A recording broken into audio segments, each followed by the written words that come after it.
قالوا، عمیر بن سعد کہ اپنے سوتیلے باپ نے مجلس کے اندر کہا تھا اگر محمد سچا ہے تو ہم گدھوں سے بدتر ہیں۔ میں نے اس کو پک کیا ہے۔ کیوں کیا ہے؟ بات بڑی سننے والی ہے۔ سورہ توبہ آیت نمبر 74، ہمارا بہترین اثاثہ ہماری اولاد ہے۔ ہمیں سب سے پہلے انہیں یہ کام سکھانا ہے کہ ہمیں غلام محمد بنائیں۔ اگر ان کے دلوں کے اندر حضور کی محبت کے چراغ روشن ہوں گے تو وہ اپنی گردنیں بھی حضور کے عشق کے لیے پیش کر دیں گے۔ پھٹاکا تو دور کی بات ہے، صحابہ نے گردنیں کیوں پیش کی، قمیض اتار کے کیوں سامنے کھڑے ہو گئے؟ ہم تو پھٹاکے سے ڈر جاتے، وہ تو تلواروں کی چھنکار سے نہیں ڈرے۔ سامنے بیٹے کا لاشا پڑا ہے اور ماں چھاتی پہ ہاتھ دے کے کہتی ہے حضور میں تعزیت اور غم کے کسی بھی پہلو سے ہمکنار نہیں ہوں، میں نے اپنی چھاتی کے ساتھ اس کو دودھ لگا کے پلایا ہی اسی لیے تھا کہ گردن پیش کرنی ہے تو محمد عربی کی ناموس پہ پیش کرنی ہے۔ اب ہماری اولاد ہمارا بہترین صدقہ جاریہ ہے، اثاثہ ہے، ہماری پہچان ہے۔ یہ سن لیں، ہماری اولاد نیک کام کرے گی تو قبر کے اندر فیضان پہنچے گا۔ محمد بن قاسم 17 سال کی عمر کے اندر آپ کو اس بات کا نشہ نہ پیر صاحب کی اگلی زیارت تک اپنے حصار کے اندر رکھے گا۔ محمد بن قاسم کی عمر ہے 17 سال، آپ سب لوگ جانتے ہیں۔ حجاج بن یوسف نے اس کو بھیجا، محمد بن قاسم نے جو پشتے تھے نا اس کے ڈھیر لگا دیے، 17 سال کا سپاہ سالار، اور راجہ دہر کو اس کے دانت کھٹے کر کے رکھ دیے۔ وہ کدھر منہ کرتا فوج کے حصوں کے اندر تقسیم پیدا کر دیتا۔ راجہ دہر کی جب نیندیں اچاٹ ہوئی نا، اس نے اپنے مشیر سے پوچھا کہ جو سپاہ سالار ہیں مسلمانوں کا عمر کتنی ہے؟ کہا جی 17 سال۔ اس نے کہا بات حل ہوگی، ہم اسے شکست دے دیں گے۔ کہ کیا کریں گے جی؟ اس نے کہا جی مجھ میں چھوڑو۔ کہا رہتا کیا ہے؟ رہتا کہاں؟ جی فلانے ندی کے کنارے اس نے خیمہ زنی کی ہوئی ہے، خیمے کے اندر مغرب کے بعد داخل ہو جاتا ہے، پھر تہجد کے وقت نکلتا ہے۔ اس نے ہندوستان کی 7 سب سے خوبصورت ترین 2 شہزادوں کو سلیکٹ کیا۔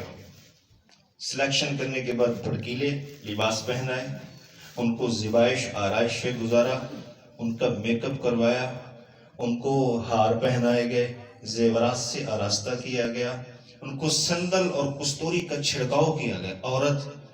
عورت کے انداز کے اندر ہی تو گمراہی ہے، اور اے کیا اور کی گفتگو اور لب و لہجے کے اندر تو ساری مٹھاس ہے کہ بڑے بڑے بھٹک جاتے ہیں، لیکن وقالت ہے تلک، لیکن وہ نہیں بھٹکتا جس کے پیچھے میرے رب کا ہاتھ ہو۔ زلیخا نے دوپٹہ اتار کے بت کے اوپر پھینکا نا، علامہ حسن بصری اور حضرت جعفر صادق کہتے ہیں تو 7 تالے لگے ہوئے تھے۔ قفل کہتے ہیں بہت بڑے تالے کو۔ ہماری مائیں بہنیں، ہماری دادیاں پرانے زمانے جس سلوک کے اندر زیور رکھتی تھی نا، قفل لگاتی تھی، چابی ہوتی تھی، 3-4 مرتبہ روٹیٹ کرنی پڑتی تھی، پھر قفل کھلتا تھا۔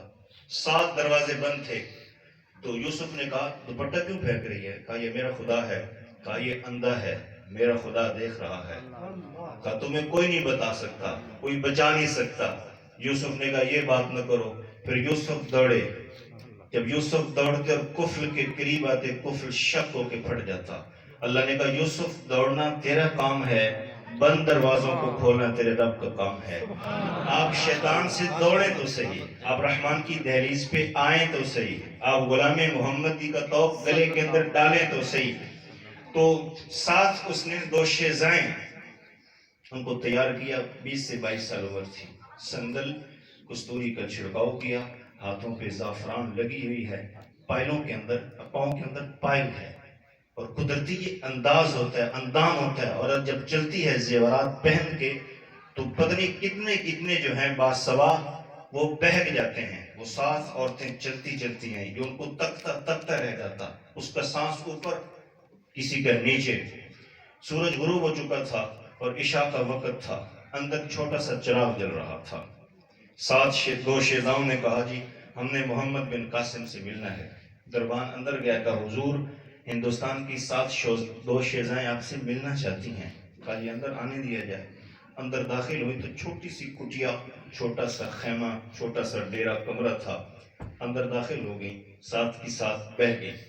نیچے جب بیٹھی تو محمد بن قاسم کی نظریں نیچے ہیں اور ہاتھ کے اندر تسبیح ہے اور درود شریف پڑھ رہے ہیں. وہ 3 گھنٹے بیٹھی رہی. کتنے گھنٹے؟ ان کے پائے کی چھنکار کی آواز بھی آئی. ان کا خالص جو سونا تھا جب وہ چراغ کی لو کے ساتھ ٹکراتا تھا تو منعکس ہو کے خیمے کے اندر اس کا سنہرا رنگ بھی پھیلتا تھا. کستوری کی خوشبو بھی آ رہی تھی، سندل کا چھڑکاؤ بھی کیا ہوا تھا. لیکن 3 گھنٹے تک محمد بن قاسم ایسے رہا. تو ان کی جو بڑی عورت تھی نا، اس نے کہا محمد بن قاسم ہم تیرے لیے سور کے آئے ہیں، ہماری طرف نہیں دیکھے گا یا کسی اور کی طرف دیکھ رہا ہے جو ہم سے سونا ہے؟ محمد بن قاسم نے کہا ہاں، میں تمہاری طرف اس لیے نہیں دیکھتا کہ محمد کا حسن ساری کائنات سے زیادہ ہے. جب میں حضور کے حسن سے نکلوں گا تو تمہاری طرف دیکھوں گا.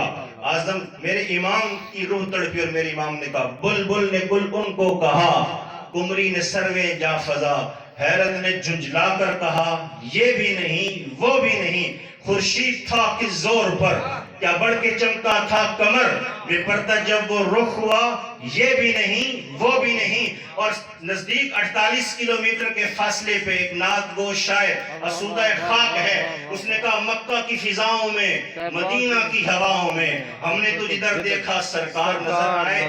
جب آپ کے بیٹی یا بیٹا کوکھ سے نکلنے کے بعد اس کے سگنل، ان کی کمیونیکیشن، ان کی تربیت میرے حضور کے ساتھ لگے گی.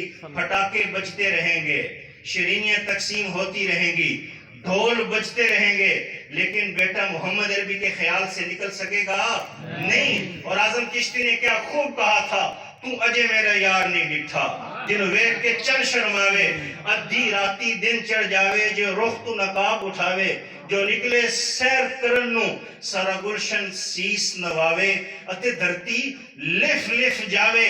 بڑا لمبا قصیدہ ہے. بات سنانے کا مقصد یہ ہے، آپ اپنے بیٹے کے پاس بیٹھیں، ایک ہی کہانی، ایک ہی راگ، ایک ہی زمزمہ، ایک ہی نغمہ، ایک ہی نصیحت، ایک ہی محبت، ایک ہی موتیوں کی مالا چننی ہے کہ بیٹا محمد سے پیار کر لو، میرے حضور سے پیار کر لو. جب حضور سے بچہ پیار کرے گا نا تو پھر دلائل دینے کی ضرورت نہیں پڑے گی کہ ربیع الاول کے مہینے کے اندر ہی میلاد منانا ہے، بلکہ آپ کے ویڑے کے اندر ہر وقت میلاد مصطفیٰ کی محفل برپا ہوگی.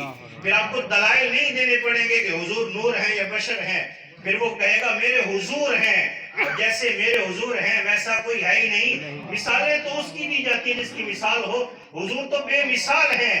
حضور کی مثال کیا رب جانتا ہے، یہ محمد عربی جانتا ہے، صدیق کو بھی نہیں سمجھ آئی. اسی لیے سب سے پہلا کام یہ کریں کہ ماں چولہے پہ بیٹھے تو چنگیر کے اندر روٹی ڈال کے دے تو اس کے اندر بھی حضور کی محبت کو گوندھ کے دے. آئیے آخری بات سنا کے میں اپنی گفتگو کو سمیٹ دوں گا. میں کل پڑھ رہا تھا اور بڑا کمال کا واقعہ ہے کہ ہمارا بہترین اثاثہ ہماری جائیداد نہیں ہے، ہماری دکان، ہمارا بینک بیلنس، ہماری تصویریں، ہمارا اونچا نام، ہماری اولاد ہمارا اثاثہ ہے. ہماری اولاد ہمارا اثاثہ ہے. جن والدین کی اولادیں غلامی محمد میں سانس لیتی ہیں نا، ان کا سر فخر سے بلند ہو جاتا ہے. اور آپ تاریخ پڑھ کے دیکھیں صحابہ کرام کی. صحابہ کرام چھاتی پہ ہاتھ رکھ کے کہتے تھے جب لاشیں وجود کے اندر ہے نا، ترتیب کے اندر ہے، حضور نے پوچھا یہ کس کا لاشا ہے؟ صحابی اٹھا یا رسول اللہ صلی اللہ علیہ وسلم میرے بیٹے کا لاشا ہے، مجھے فخر ہے کہ اس نے آپ کی ناموز پہ اپنی جان کو قربان کر دیا. یہ حضور ہر وقت آپ کی نام کی مالا جپا کرتا تھا. مولانا ظفر عثمانی صاحب علیہ رحمہ فرماتے ہیں کہ ہم حج کرنے گئے. اس وقت حج اتنا عام نہیں تھا، بڑی مشکل کے ساتھ جایا جاتا تھا، لمبا سفر تھا. ہم نے قیام گاہ کے اندر بسیرا کیا، دسترخوان چن دیا گیا اور کھانا سامنے تھا. مولانا صاحب فرماتے ہیں کھانا تناول کرنے کے بعد ہم نے اس کے جو لقمے کے ٹکڑے ہوتے ہیں روٹی کے بھورے، ہم نے وہ اٹھائے اور کوڑے کرکٹ پہ پھینک دیے. جب اپنا کچرا کنڈی پہ جب کوڑے کرکٹ پہ پھینکے نا، دروازہ بند کر کے میں واپس آیا. مولانا کہتا ہے پھر برجستہ یا دفعتاً مجھے خیال آیا کہ کچھ چیز رہ گئی ہے. میں نے دروازہ کھول کے دیکھا تو 8-9 سال کا لڑکا اس کچرا کنڈی سے، کوڑا کرکٹ سے روٹی کے لقمے جو نکارا تھے وہ اٹھا کے کھا رہا تھا. مولانا کہتے ہیں مجھے بڑی حیرت ہوئی، بچہ بڑا خوبصورت تھا، میں نے اس کی پیشانی پہ بوسہ رکھا، اندر لے گیا، کھانا کھلایا۔ میں نے کہا بیٹا کون ہوں؟ اس نے کہا میں یتیم ہوں، اگر میں یتیم نہ ہوتا تو میں کوڑا کرکٹ سے اپنا لقمے اٹھا کے نہ کھا رہا ہوتا۔ میرے باپ کا سایہ میری پشت میرے سر سے اٹھ چکا ہے۔ مولانا فرماتے ہیں میں گلوگیر ہو گیا، میرا گلا بھر آیا۔ میں نے کہا بیٹا میں ہندوستان سے آیا ہوں، میرے ساتھ چلو گے؟ کھانا بھی اچھا دوں گا، جوتا بھی نیا دوں گا، لباس بھی نیا پہناؤں گا، کھانا بھی دوں گا، عزت بھی دوں گا، سرفرازی بھی دوں گا، عالم دین بنا کے تجھے واپس مدینے کی گلیوں کے اندر چھوڑ کے جاؤں گا لا کے، تاکہ جو باقی لوگ ہیں تو ان کو محمد عربی کے گیت سنا کے میرے حضور کے قریب کر دو۔ بچے نے کہا مجھے منظور ہے، کھانا ملے گا جی، پیٹ بھر کے ملے گا، جوتا پہننے کو ملے گا جی، نیا جوتا ملے گا، لباس پورا ملے گا جی، پورا لباس بھی ملے گا جی، میں ماں سے پوچھ کے آتا ہوں۔ بچہ دوڑتا دوڑتا ماں کے پاس جاتا ہے، اور ماں کے 5 بیٹے اور ہیں۔ اماں کہ صاحب کہہ رہے ہیں، حضرت کہہ رہے ہیں ہندوستان چلے جاؤ، ہر چیز نئی ملے گی، کھانا بھی، بھنے ہوئے بھجے ہوئے چنے بھی، اور جوتا بھی ملے گا، دستار بھی ملے گی، خوشبو بھی ملے گی۔ اماں میں چلا جاؤں؟ بیٹا دیکھ لو تمہاری منشا ہے، چلے جاؤ۔ ماں نے اجازت دے دی، عقل نے بھی اجازت دے دی، اب دل کے ساتھ جستجو کرنی تھی۔ عقل کا فیصلہ اور ہوتا ہے، عقل آتا ہے مال آنا چاہیے، دل آتا ہے نہیں، مال محبوب پہ نچھاور ہونا چاہیے۔ یہی تو رولا ہے ہمارے اندر، اسی لیے اصلاح نہیں ہو سکتی جب تک میں اور آپ عقل کو شکست نہ دے دیں۔ عقل ہی تو ہے جو آگے لے کے جاتی ہے، اور دل پیچھے کھینچتا ہے محبوب کی گلیوں کے اندر۔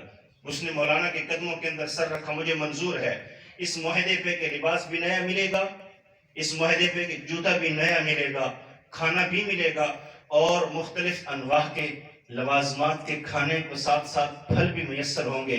مولانا نے کہا ٹھیک ہے۔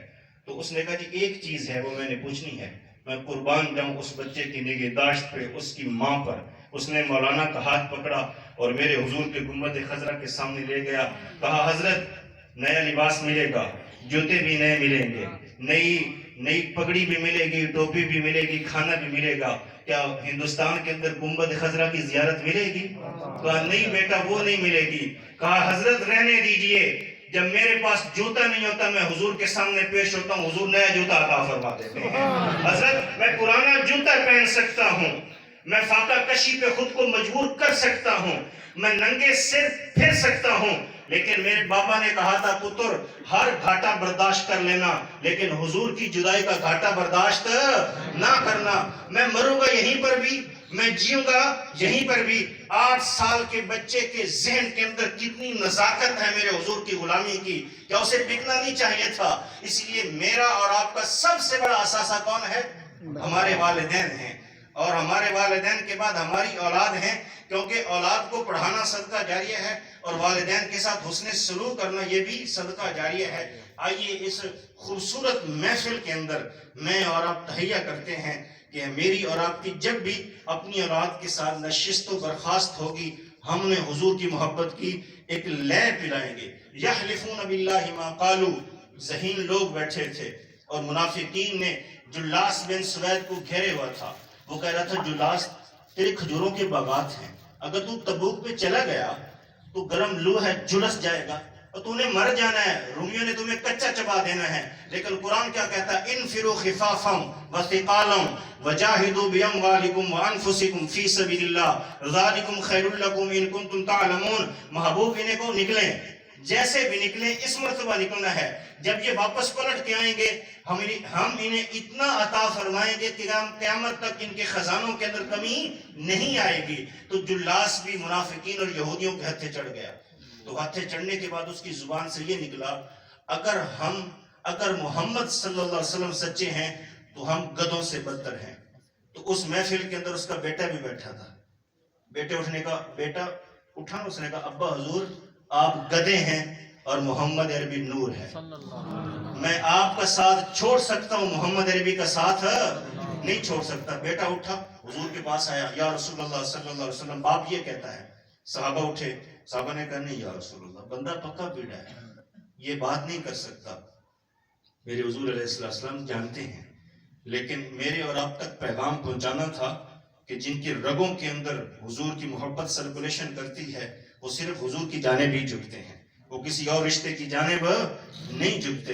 میرے حضور نے نیڑے کیا حضرت عمیر بن سعد کو، جن کو محدثین نے یکتائے زمانہ لکھا ہے. حضور نے دونوں کان پکڑے، کہا ہماری محبت کے اندر کوئی بندہ جھوٹ تو نہیں بول سکتا نا. ابھی کان پکڑے تو جبریل علیہ السلام پوری آیات لے کے اترے. یحلفون باللہ ما قالوا. میرے حضور نے جلاس کو بلایا کہ تو نے یہ محفل کے اندر بات کہی ہے؟ اس نے کہا نہیں حضور، میں قسم اٹھاتا ہوں. یحلفون باللہ ما قالوا، میں قسم اٹھاتا ہوں میں نے یہ بات نہیں کی. جب اس نے قسم اٹھائی تو جبریل علیہ السلام قرآن لے کے اترے. یا رسول اللہ جھوٹی قسم اٹھا رہا ہے. جب اس نے یہ کہا کہ اگر محمد سچے ہیں اور ہم گدھوں سے بدتر ہیں، ہم نے اس کا نام اسلام سے نکال کر کفار کی لسٹ کے اندر داخل فرما دیا تھا. اب آپ چاہیں گے تو یہ مومن بنے گا. آپ اندازہ فرمائیں، نکی ساری بات، چھوٹی سی بات تھی. اور حضور علیہ السلام نے فرمایا فَإِن يَتُوبُوا يَكُ خَيْرًا لَهُمْ. اس نے میرے حضور علیہ السلام کی دہلیز پہ متھا ٹیکا، معافی مانگی. حضور نے معاف فرمایا تو اللہ نے معاف فرمایا. حضرت عمر کو اس بچے کا عشق اتنا پسند آیا کہ آپ نے چھوٹی سی عمر کے اندر اس کو ہمس کا گورنر بنا دیا. لوگوں نے اعتراض کیا حضور عمر چھوٹی ہے، کہا عمر چھوٹی ہے لیکن کلیجے کے اندر محمد عربی کی محبت کا سورج روشن ہے. اور ہم جب کسی کو عہدہ دیتے ہیں نا تو حضور کی محبت کی پیمائش کرتے ہیں. جس کے اندر محبت زیادہ ہوتی ہے ہم اس کو پوری سلطنت بھی سونپنے کے لیے تیار ہیں. اللہ تعالیٰ مجھے اور آپ سب کو، اپنی اولاد کو قرآن و سنت اور حضور کی محبت کے قریب کرنے کی توفیق عطا فرمائے. رانا صاحب نے بڑا سنا